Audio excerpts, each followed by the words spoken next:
تھے آج کل بھی ایسے لوگ ہیں جو ہم لوگ ابھی جیسے میں میری مثال دے دوں کہ میں ویڈیو بناتا ہوں لیکن بہت سارے لوگوں کو اچھا لگتا ہے اور کوئی لوگوں کو جو ہے مذاق اڑانے میں کام لے لیتے ہیں. ایک شخص کھڑا ہوا اس نے سوال اٹھائے تو فاروق اعظم جلال میں آ گئے. اس کے مطلب کیا ہوا کہ اصل میں کیا ہے کہ جو لوگ منافق تھے وہ ظاہر میں کلمہ پڑھتے پھر باہر جا کر کے ان کے مذاق اڑاتے. السلام علیکم ورحمۃ اللہ وبرکاتہ. ایف کے جین اسلامک آفیشیل یوٹیوب چینل میں آپ کا سواگت ہے. دوستوں میں غلام رسول.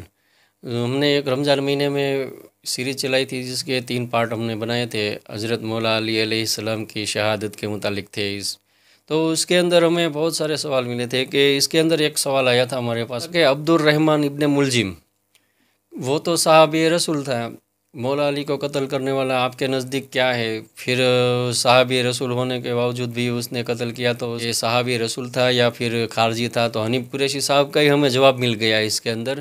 تو چلیے ہم نے سوچا کہ ہمارے چینل کے اندر یہ ویڈیو کو بھی لگا دیتے ہیں اور دیکھتے ہیں حنیف قریشی صاحب جو یہ عبد الرحمن ابن ملجم ہے اس کے بارے میں کیا تفصیلی بیان کرتے ہیں. ہے چھوٹا ویڈیو، ہم لوگ ساتھ میں مل کر کے دیکھتے ہیں، پھر انت میں سمجھنے کی کوشش کرتے ہیں کہ صحابی رسول اصل میں کون ہے اور یہ عبد الرحمن ابن ملجم کا کیا عقیدہ تھا، اس کے اوپر کیا فتویٰ لگا. چلیے ساتھ میں مل کر کے دیکھتے ہیں حنیف قریشی صاحب کا ویڈیو. عبد الرحمن ابن ملجم دیکھیں گے بنیادی طور پر یہ خارجی ہے. جی اب یہاں ایک میں ان کا اشارہ سمجھ گیا کہ کئی جو ہے نا ان کے جو لوگوں کے ایک معاملات ہوتے ہیں کہ وہ کچھ چیزیں ایسی ہوتی ہیں کہ جو وہ بیان کرنا چاہ رہے ہوتے ہیں کر نہیں سکتے، یا شاید ان کے ذہن میں نہ بھی ہو، لیکن میں بیان کر دیتا ہوں. اس پر اصل میں اعتراض یہ ہوتا ہے کہ بھئی یہ جو ابن ملجم ہے تو یہ صحابہ میں سے تھا، یعنی یہ صحابی تھا. تو کیونکہ اس کا جو تذکرہ ہے وہ اہل سنت و جماعت کے ہاں جو صحابہ کرام کے حوال کو بیان کرنے والی ڈسکس کرنے والی جو کتابیں ہیں ان کے اندر اس کا ذکر موجود ہے. عبد الرحمن کی جو لسٹ ہے تو ان صحابہ کی شانیں بیان کرنے والی کتابوں میں عبد الرحمن کی اس لسٹ کے اندر آپ اس کا نام پڑھ سکتے ہیں. تو یہ پھر کچھ لوگ کہتے ہیں جی کہ یہ دیکھیں آپ تو کہتے ہیں کہ جی کہ صحابہ گڑبڑ نہیں کر سکتے، تو ایک اس صحابی نے جو ان کو قتل کیا.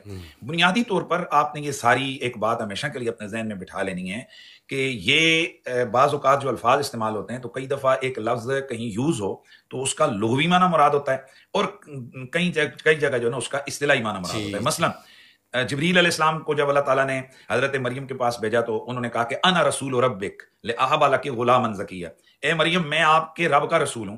تو اب دنیا کے کسی بھی جو ہے نا آپ بندے سے آپ پوچھیں کہ کیا فرشتے جو ہے نا وہ نبی بن سکتے ہیں تو یا رسول بن سکتے ہیں، تو وہ کہیں گے جی نہیں، کیونکہ یہ نبوت اور رسالت جو ہے تو یہ خاص ہے انسان کے لیے.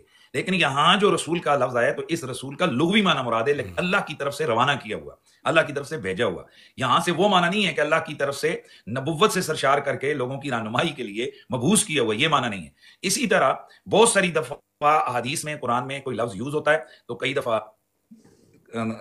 دفعہ اس کا لغوی معنی مراد ہوتا ہے اور کئی دفعہ اس کا اصطلاحی معنی جو ہے وہ مراد ہوتا ہے. تو اس لیے حضرت مولا کائنات کو جو قتل کرنے والا شخص ہے عبد الرحمن ابن ملجم، یہ صحابی لغوی معنی میں تو ہے کہ ابتدان یہ اس نے وہ دور پایا، یہ نمازیں پڑھی، سب کچھ کہا، لیکن اصطلاحی معنی میں یہ صحابی نہیں ہے کہ جس صحابی کو ہم کہتے ہیں رضی اللہ عنہ وہ نہیں ہے. کیوں کہ اس صحابی کی تعریف ہی اہل سنت کی یہ ہے کہ جو ایمان کی حالت میں رسول اللہ صلی اللہ علیہ وسلم کی زیارت تو کرے، ان کی صحبت اختیار کرے، چاہے وہ تھوڑی دیر کے لیے ہو، لیکن اصلی شرط یہ ہے کہ اس کا خاتمہ ایمان پہ ہو.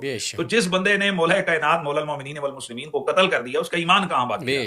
تو یہ چونکہ خارجی ہو گیا تھا، یہ دین سے نکل گیا تھا، تو اس وجہ سے اب یہ اصطلاحی معنی میں یہ جو ہے نا صحابی نہیں کہلائے گا. تو یہ کنفیوژن اپنے اندر سے یہ دور کر لیں کہ یہ جو بہت سارے لوگوں کو اس حوالے سے کنفیوز کیا جاتا ہے، جی دیکھیں یہ صحابی نے مولا علی کو قتل کیا، بھائی یہ خارجی تھا، لغوی معنی میں تو ہے. اسی طرح ایک واقعہ کہ جس میں صحابہ کھڑے ہوئے، ایک آدمی آیا تھا جس نے رسول اللہ صلی اللہ علیہ وسلم کو آ کر کہا تھا کہ اے دل یا محمد، اے محمد انصاف کرو.